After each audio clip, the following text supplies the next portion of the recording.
الحمد للہ رب العالمین وبہ نستعین اما بعد۔ محترم ناظرین، آج کی اس مجلس میں آپ حضرات کے روبرو سوشل میڈیا پر پوچھے گئے سوالات میں سے 10 منتخب سوالات کے جوابات پیش کیے جائیں گے۔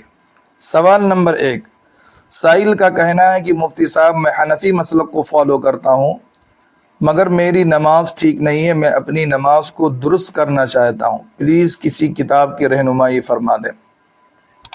اگر آپ اپنی نماز کو ٹھیک کرنا چاہتے ہیں تو آپ حضرت مولانا اشرف علی تھانوی علیہ رحمہ کی کتاب اپنی نمازیں درست کیجئے کا مطالعہ کر سکتے ہیں۔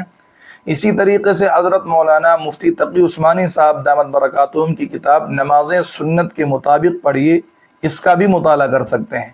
ان دونوں کتابوں کا مطالعہ کر کے اور ان دونوں کتابوں کو پڑھ کر آپ اپنی نماز سنت کے مطابق بنا سکتے ہیں اور اپنی نماز آپ درست کر سکتے ہیں۔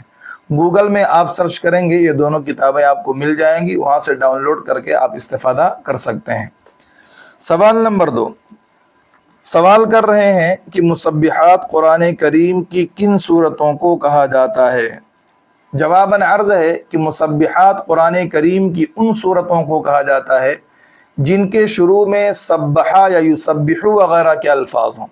ایسی صورتیں پورے قرآن کریم کے اندر 7 ہیں۔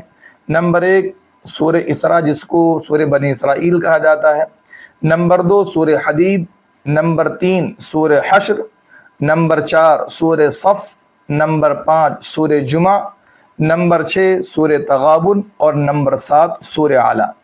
ان 7 صورتوں کو مسبحات کہا جاتا ہے۔ مسبحات کی بڑی فضیلت ہے، حضور صلی اللہ علیہ وسلم سونے سے پہلے مسبحات کو پڑھتے تھے، اس لیے ہمیں بھی اس کا معمول بنانا چاہیے۔ سوال نمبر 3، تاڑی کا پھل کھانا کیسا ہے اور اس کے پھل سے نکلنے والا پانی پینا کیسا ہے؟ جواب سمجھنے سے پہلے آئیے تاڑی کی تحقیق سمجھتے ہیں۔ AI کے مطابق ناریل کے درخت کی طرح تاڑی کا بھی درخت ہوتا ہے اور ناریل کی طرح تاڑی کا پھل ہوتا ہے، اور جس طرح ناریل کے اندر سے پانی نکلتا ہے اسی طریقے سے تاڑی کے پھل سے بھی پانی نکلتا ہے۔ اب جواب کی طرف آتے ہیں۔ جواباً عرض ہے کہ تاڑی کا پھل کھانا جائز ہے اور اس کے پھل سے نکلنے والا پانی پینا بھی جائز ہے، لیکن اگر پھل کے اندر سے پانی نکال کر بہت دیر تک رکھ دیا گیا، اس میں نشہ پیدا ہو گیا، تو ایسی صورت میں اس پانی کا پینا جائز نہ ہوگا۔ سوال نمبر 4، ایک صاحب کہہ رہے ہیں کہ میں 1 ہفتہ پہلے حج کر کے آیا ہوں مگر میرا حج قبول ہوا یا نہیں ہوا، یہ ہم کو کیسے معلوم ہوگا؟ اس حوالے سے عرض ہے کہ اگر حج سے واپس آنے کے بعد دین کے اعتبار سے اپنی لائف میں آپ چینجنگ فیل کر رہے ہیں، مثلا آپ پہلے کے مقابلے میں نمازوں کے زیادہ پابند ہو گئے ہیں، گناہ آپ کی زندگی میں نہ کے درجے میں ہو گئے ہیں اور آپ کے معاملات وغیرہ درست ہو گئے ہیں، تو یہ اس بات کی سائن اور نشانی ہے کہ آپ کا حج اللہ کی بارگاہ میں قبول ہو گیا ہے۔ آپ اللہ کا شکر ادا کیجیے۔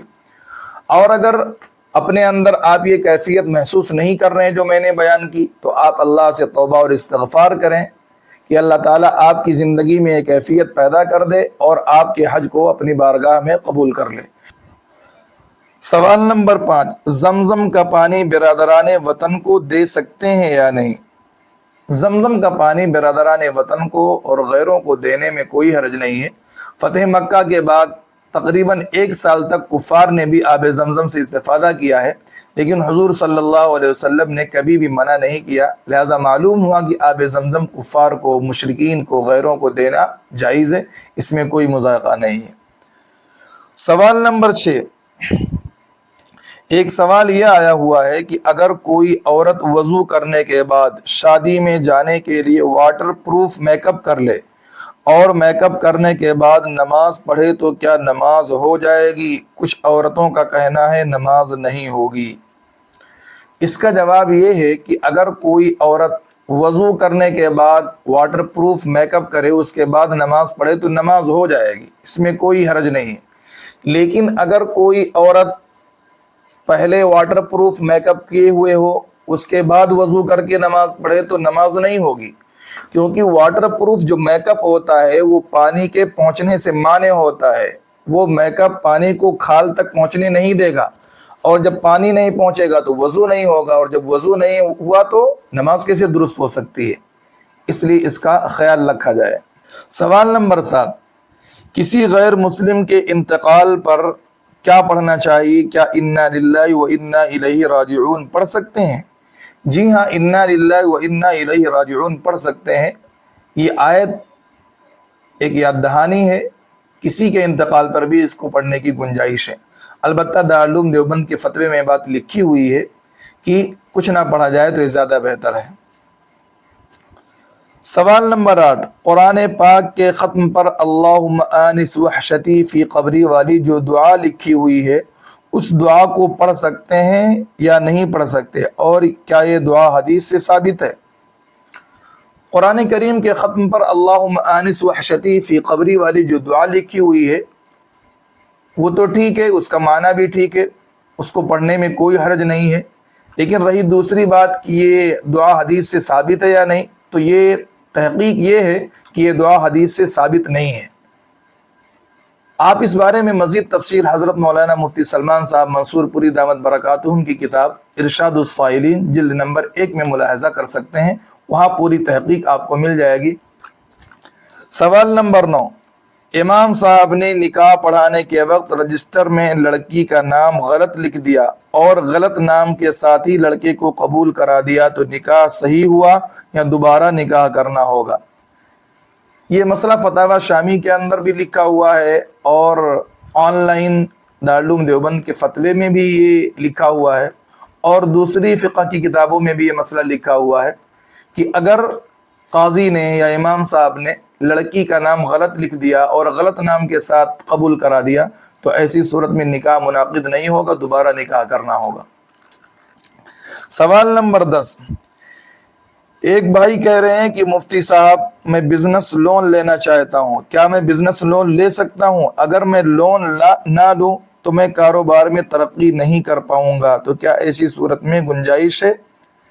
بزنس لون لینا یہ شریعت میں جائز نہیں ہے، لون لینا یہ حرام ہے۔ کسی بھی کام کے لیے لون لیا جائے، ہوم لون لیا جائے، بزنس لون لیا جائے یا کوئی اور لون لیا جائے، کسی بھی لون کی شریعت میں گنجائش نہیں ہے۔ رہی بات بزنس میں ترقی کرنے کی، تو آپ دھیرے دھیرے ترقی کیجئے، حلال وے میں آپ ترقی کیجئے۔ ناجائز وے میں آپ ترقی کریں گے تو آپ کی نظر میں تو ترقی کہلائے گی، لیکن اللہ کی نظر میں وہ ترقی نہیں ہے، اس کا انجام برا ہے۔ لہذا آپ اس مسئلے کو اچھی طریقے سے سمجھیں اور آپ عمل کرنے کی کوشش کریں۔ اللہ ہمیں شریعت کے مسائل پر عمل کی توفیق عطا فرمائے۔ وآخر دعوانا ان الحمدللہ رب العالمین۔ Like, comment, and subscribe.